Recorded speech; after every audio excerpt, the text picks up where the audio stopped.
Business studies में 200 में से 200 लाना तो सबका सपना होता है। मैंने तो अपना पूरा कर लिया, आपको अपना पूरा करना है तो ये वीडियो आगे तक देखो, क्योंकि बिजनेस स्टडीज सबको इजी लगती है कि अरे ये तो थ्योरी है, बहुत इजी होगी, पर नहीं। सीयूईटी आपका clarity, concept, retention, smart time management, ये कुछ टेक्निक्स है जो वो टेस्ट करता है, और इन टेक्निक्स को आपको एक साथ लाना है, 200 नंबर लाने हैं। तो मैं कुछ ऐसी टिप्स बताने वाली हूँ जो आपको आपके एग्जाम में बहुत हेल्प करने वाली है। So stay tuned. Hello everyone, welcome back to my channel, it's Khushi Vaidya. अगर आप सीयूईटी के लिए बैठ रहे हो और बिजनेस स्टडीज में 200 आउट ऑफ 200 लाने हैं तो आप बिल्कुल ठीक प्लेस पर आए हो, क्योंकि मैं आपको ऐसी सटीक स्ट्रैटेजी बताने वाली हूँ।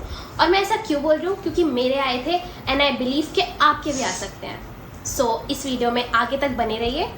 सो फर्स्ट थिंग फर्स्ट, सबसे पहले हमें क्या करना है, कुछ भी आपको पढ़ने से पहले किसी भी एग्जाम का पैटर्न समझना जरूरी होता है। तो सबसे पहले हम उसका पैटर्न समझेंगे।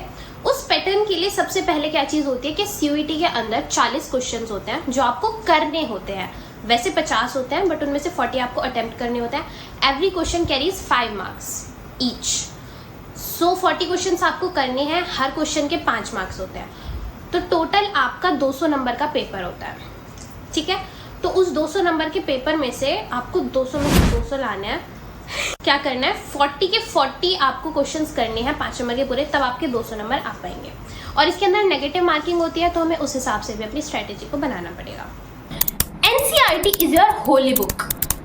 बिजनेस स्टडीज में ऐसी वैसे किसी भी चीज पर भरोसा नहीं करना है। जैसे कि मैंने भी पिछली वीडियो में बताया था, अरिहंत करो, 12th की टेक्स्ट बुक करो, पर बिजनेस स्टडीज में कोई अरिहंत नहीं, कोई सीयूईटी बुक नहीं, just NCERT.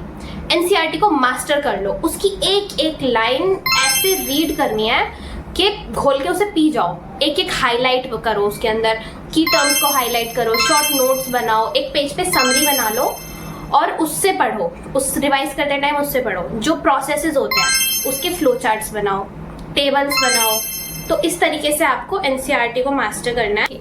So third tip is make concept maps, because business studies is full of definitions, concepts and steps। तो इसलिए आपको बिजनेस स्टडीज को अच्छे से मास्टर करने के लिए फ्लो चार्ट्स बनाने चाहिए, ताकि आप उसके अंदर जो छोटे छोटे इंपॉर्टेंट डिटेल्स होती हैं वो आप याद कर सकें।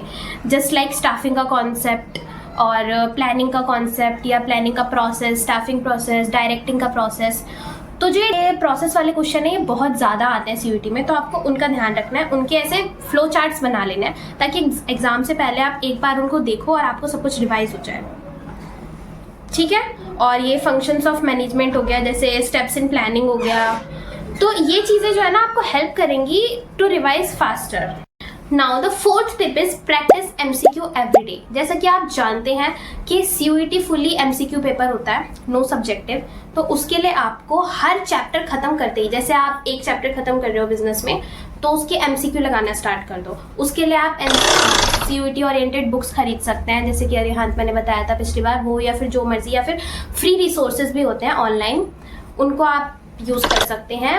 बट आपको कहीं से भी यूज करना है, बट एमसीक्यू लगाने हैं हर चैप्टर खत्म होते कम से कम 30 to 40, ठीक है। और आपको टारगेट करना है ट्रिकी क्वेश्चंस को, जो कि मिक्सअप करे all concepts. The fifth tip is PYQs and mock test.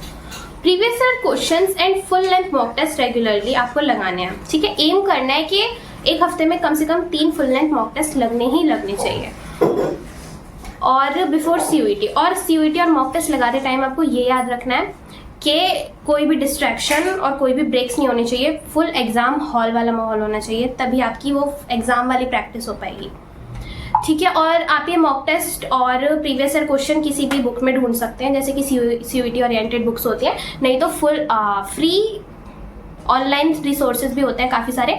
वरना तो मैं अगली वीडियो अपनी बताऊंगी, उसमें मैं आपको फ्री सीयूईटी मॉक टेस्ट के लिंक्स दे दूंगी। सो फॉर रिविजन स्ट्रैटेजी, आपको मैं कुछ YouTube चैनल्स और ऐसी चीज़ें बताना चाहती हूँ जो आपको बहुत ज़्यादा हेल्प करेंगी। जिसमें मैं आपको बताना चाहती हूँ सुनील पांडा सर, जो सीयूईटी की उन्होंने अपनी वीडियोस बनाई थी। अगर आप एनसीईआरटी पढ़ने का टाइम नहीं है, बहुत कम टाइम बचा है, तो उन वीडियोस को आप रेफर कर सकते हैं, क्योंकि उसके अंदर डायरेक्टली ना जो इंपॉर्टेंट लाइन्स और डेफिनेशंस होती हैं वो सिर्फ उन लाइन्स को सिर्फ उस वीडियो में लेते हैं और उनसे रिवीजन कराते हैं, जिससे कि आपका कॉन्सेप्ट भी रिवाइज हो जाएगा और जो एनसीईआरटी की लाइन्स है वो भी मिस नहीं हो पाएंगी और बहुत ज़्यादा टाइम वेस्ट भी नहीं होगा। ये मैंने भी किया था अपने सीयूईटी वाले दिन। सुबह उठ के मैंने सिर्फ सर की एक लाइव सेशन अटेंड किया था, उसके अंदर उन्होंने जो रिवीजन कराया था उसमें सारी एनसीईआरटी की लाइन्स थी और पूरा पेपर उसमें से आया था। तो आपको ये याद रखना है उसके अंदर कि जो आप अगर आपके पास बहुत ज़्यादा कम टाइम है, एनसीईआरटी पढ़ने का टाइम नहीं है, तो आप सुनील पांडा सर की वीडियो को देखिए, क्योंकि वो इस तरीके के उनके नोट्स होते हैं जो कि पूरे एनसीईआरटी से ही बनकर आए हैं। तो वो आपको बहुत ज़्यादा हेल्प करने वाले हैं आपकी लास्ट मिनट पर, ठीक है। And some bonus tips are कि आपको अगर एग्जाम टाइम पे बहुत ज़्यादा पैनिक हो रहा है या फिर आपको कुछ नहीं आ रहा है, तो आप ऐसे उसको छोड़ो मत, एलिमिनेशन ट्रिक अप्लाई करके देखो कि आप क्वेश्चन देखो कि यार ये तो इसमें हो ही नहीं सकता, ये भी नहीं हो सकता, ये भी नहीं हो सकता है, तो ऐसे थोड़ा एलिमिनेशन ट्रिक अप्लाई करो। पैनिक मत करो बिल्कुल भी, अगर आपको नहीं आ रहा है तो move to another question, because यहाँ पर 50 में से 40 क्वेश्चन आपको अटेम्प्ट करने हैं, 10 क्वेश्चन आप छोड़ सकते हो। So think smartly at that time, आपको बस पैनिक नहीं करना है। That's all for today's video. अगर आपको आगे कोई भी डाउट आता है तो just drop it in comments, मैं हर किसी का रिप्लाई करूँगी और आपकी जर्नी में मैं आपके साथ हूँ। अगर कोई भी डाउट आता है जस्ट टेल मी, और इन टिप्स को अगर आप फॉलो करेंगे तो आपको इससे बहुत ज़्यादा हेल्प मिलेगी। एंड ऑल द बेस्ट कि आप 200 आउट ऑफ 200 लेकर आएँ और अपने ड्रीम कॉलेज में जाएँ।